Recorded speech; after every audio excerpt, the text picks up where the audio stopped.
Hace años, viajando por Francia, en los sectores que en este momento nos va a servir de respaldo, este relato a lo que nos va a ocurrir en uno de los remates más importantes en la historia de este año, veníamos de lo de Paul Bocuse, nos condecoró por un documental que hicimos referido al Bocuse d'Or, al gran premio de gastronomía que él otorgaba, que él brindaba, y por el otro lado nos encontramos con Jean-Paul Bondoux, el dueño de la Borgoña, y nos dijo, ustedes van a comer un foie gras, que les van a dar a probar, es una experiencia única, por favor, consúmanlo con este vino, con un Bon de Venise. Y le hicimos caso y la respuesta fue muy buena y tiene que ver con un aprendizaje, porque eso lo comentamos en Buenos Aires y expertas gastronómicas como Elizabeth Checa o Alicia Delgado lo probaron y lo descubrieron y lo ponderaron. En este caso, Rutini tiene también su Vendoux. Tiene un vino que es accesible en precio, en calidad, y usted lo puede conseguir en toda la Argentina. ¿Por qué lo comparamos? Porque nos vamos a ir a la número 1 de las bodegas del mundo. Tenemos un documental, lo vamos a compartir, es un pasaporte único y explica desde el punto de vista de una experta rematadora de una firma muy destacada en el mundo, una de las líderes, por qué este remate es excepcional. Y tiene una historia, tiene un sabor. Nos explica qué pasó en la época de los nazis, cómo ocultaron la bodega, cómo evitaron ser expatriados, expropiados, castigados. Y por el otro lado, el placer hoy de poder acceder a estas cotas, que si no tenemos el presupuesto, acá está el producto. Rutini Wines comunica esta experiencia, Bazar TV Pasaporte, Ruta del Placer. Y estamos hablando con el distribuidor número 1. ¿Por qué? Porque cuenta nada menos entre sus productos con el Romanée Conti, famoso. Y usted va a saber ahora por qué tanto.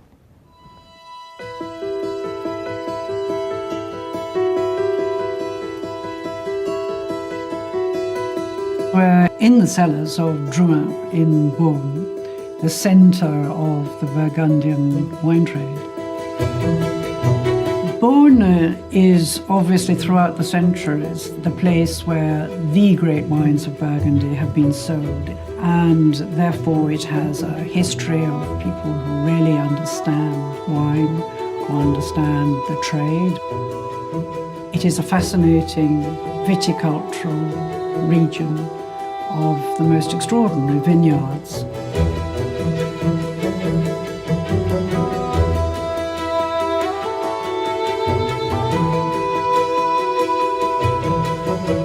The House of Drouhin has been in existence since 1880.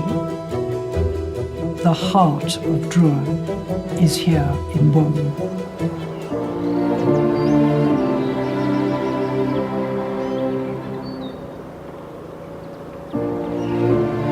When I was very young, we couldn't go on holiday in the mountains or to the sea, so we used to go in the vineyards. I learned from my father how to distinguish a Chardonnay from a Pinot Noir, and that sort of interesting lesson.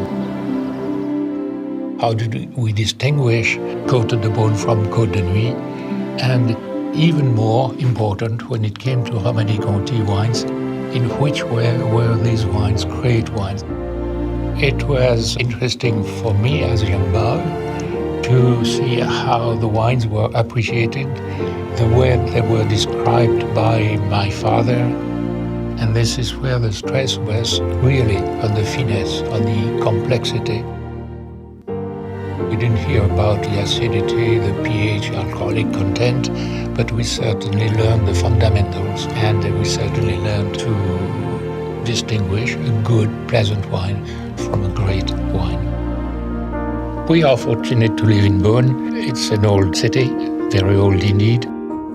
The scenery out in the vineyard is just extraordinary. Started in 1880. My grandfather, as many people in those days, he used to sell Burgundy wines. Then my father, Maurice Drouhin, 1980, took over the business, and thanks to him, really, the company was oriented. The goal was to produce only the high-end wine. I always refer to Maurice Drouhin as my father. In fact, he's my uncle. My parents died when I was young, and I was adopted by my uncle, Maurice Drouhin. Around 1928, my father had an agreement with the owners of Romanée Conti to be their sole distributor for France and Belgium, which explains why we still have in our cellar so many of these pre-war wines. You may wonder what happened during the war. Were not the Germans interested in these wines? In fact, in 1939, 1940, when the Germans invaded France and Burgundy, my father thought there was a high risk of all these wines disappearing. He decided to block one part of the cellar. He built a wall with bricks, put on muds, dust. Some said we put cobwebs, so it was not discovered, and all these wines were kept safely. So it was a good decision. In 1940, in October, he was imprisoned by the Germans. He spent a few months in prison, and he gave instructions in writing to my mother what to do about the business. He said, cut down allocation by 1/3 because we don't want the wines to be sold too quickly in these difficult times, and saying it's time to bottle the wines of the Romanée Conti. In the 60s, many things were changing in Burgundy. My father, unfortunately, had a stroke, and at the age of 24, I had to step in and be in charge of the company. Around 1964, 65, I decided that my private wines, I would move to a more private place. So for the last 50 years now, the wines have been kept in an air-conditioned cellar. It's one of the reasons why the wines have kept well. There are still a few bottles of 1937 in the world, but possibly no other magnum of 1937 in perfect conditions as they are here. We wonder why some of the bottles we have, the label has been partly handwritten. The wines we received from the domain were unlabeled. We had the labels separately. However, very often it appeared near the end of the lot that we were left with no label. They had been lost, some negligence, oversight. So all these bottles were then delivered to our private cellar for our own consumption. We knew of the original wine, we were sure of the vintage, and we did not mind if the vintage was corrected on the label. Why did I decide to sell these wines? Well, I'm not young anymore.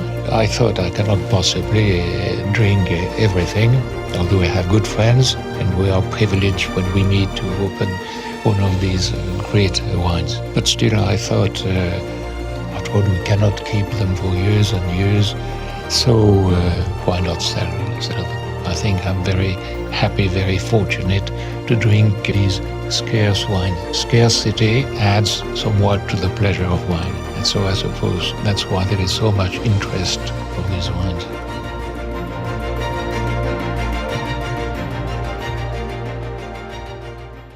It was a very special surprise when I first heard from Robert Drouhin that he might have some of the wines from his personal cellar that he would like other people to enjoy, shall we say. I don't think really one could have imagined before we came here and saw them exactly what there was in this jewel box of a personal cellar. This is because from 1928 through to the early 60s, Drouhin was the sole distributor for the wines of Domaine de la Romanée Conti for France and for Belgium. We're looking at 4 important decades, a little from the 1930s, but then majoring on the 1940s, 1950s, 1960s. And these are great decades with some extraordinary vintages and years, I mean, historic landmarks in the wine world. The Domaine de la Romanée Conti is the most famous estate in Burgundy. Arguably, it's the most famous estate anywhere in the wine world. It combines, of course, extraordinary quality, fascinating facets of taste, with being very limited in quantity, unhappily, but that's how it is. In this extraordinary personal cellar, there are the 5 different vineyards of Domaine de la Romanée Conti. Échezeaux, Grands Échezeaux, a wonderful range of the great Richebourg, and then the 2 complete gems, La Tâche and Romanée Conti itself. What you're looking at with these Domaine de la Romanée Conti wines, which are made in such minute quantities, is some of the most famous vintages, mythical wines. To be able to see in one part of this special cellar 1945 La Tâche, and then you see 1945 Romanée Conti, both of which the stuff of dreams are made of these. Then you have these wonderful hot, warm years like 1947 and 1959. The wines have a richness to them, which comes from the clement climate. When you open a great old bottle of these legendary Burgundies, you almost have to wait for them to talk to you. You haven't got huge power or full fruit coming at you. What you've got is myriad different flavors and complexity, from sandalwood, smokiness, sort of dried fruits. And you've got all that as a sensation in your mouth. And then, when you have swallowed them, the taste that's left in your mouth is almost eternal. I think it's almost unheard of that a cellar of such treasures can become available to anyone in the world who happens to be passionate about fine wine, because there really is no normal opportunity to get these wines. It's an enormous privilege to be the intermediary here between the family and the people who will eventually own, and I hope drink these wines with their nearest and dearest, because you will be giving anyone who has the opportunity to share them with you a memory of a lifetime.